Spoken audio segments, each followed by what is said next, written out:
question I am most frequently asked is, who must I vote for? The country is in a desperate state, and there are so many political parties contesting the general elections. I'm struggling to make a wise choice, being fully aware of the consequences of my vote. I fully empathize with this dilemma. There is much at stake for South Africa in the general elections on 29th May.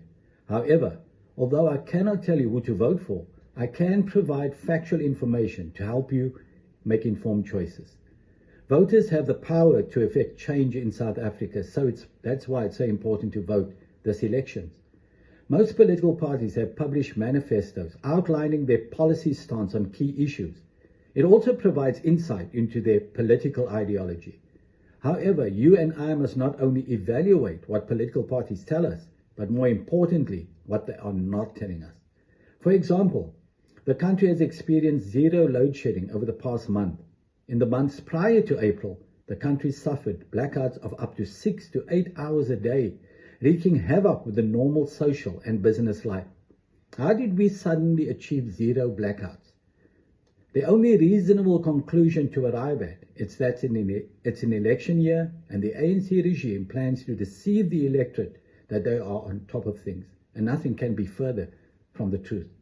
If the government can keep the lights on prior to an election, why can't it do it at any other time to revive our ailing economy?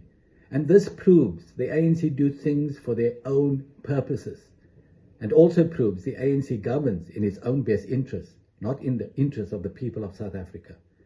Remember, President Cyril Ramaphosa promised a new dawn and an end to corruption in 2018.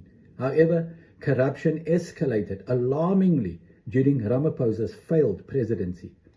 Ramaphosa also ignored the Zondo Commission recommendations.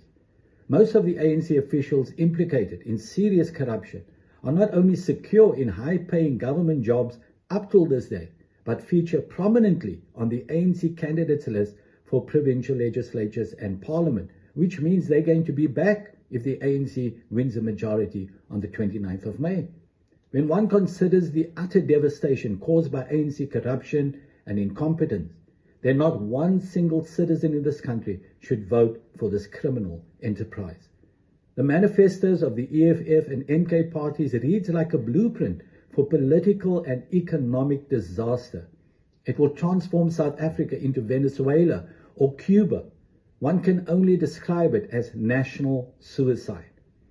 As a result, voters, especially Christian voters, are left with a choice of voting for political parties or independent candidates that best reflect their values. The following voters' guide is a helpful illustration of the policy positions of some larger and smaller parties. We must vote strategically to obtain the best outcomes. Conservative-leaning parties are an option. For example, the DA governs efficiently, but its woke ideology is a major concern.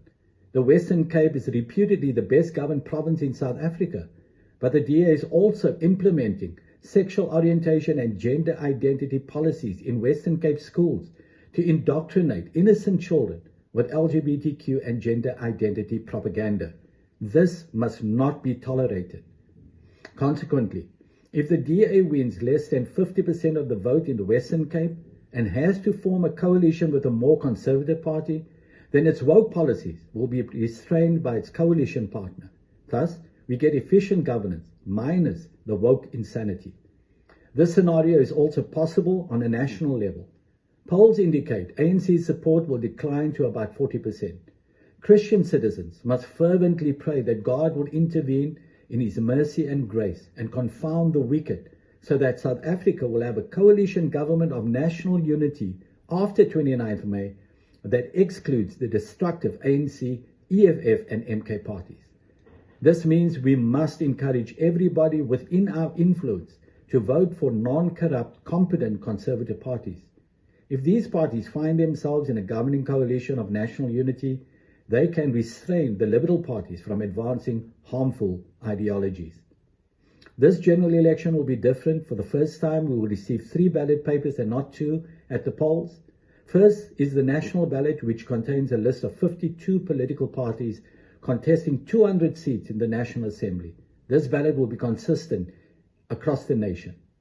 Second is the regional ballot, which is due It's to vote for political parties and independent candidates contesting the 200 seats reserved for provinces in the National Assembly. This makes up the 400 seats of the National Assembly. Unlike the first national ballot, this ballot includes only the independent candidates and political parties that are contesting a particular region, for example, Gauteng, Western Cape, Northern Cape, etc.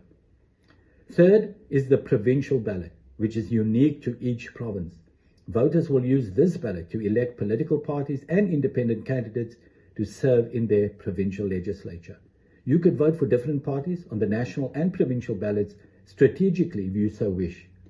Parties appear in alphabetical order on ballot papers at the moment. However, this will change after the ballot draw to determine the final order of parties on the ballot papers on election day. I hope this all makes sense. Every registered voter must vote on election day and must vote wisely for the good of the nation. We must also pray fervently for a peaceful and favorable outcome to this election. But whatever the results, remember that God remains sovereign and is in control. So keep on praying for South Africa.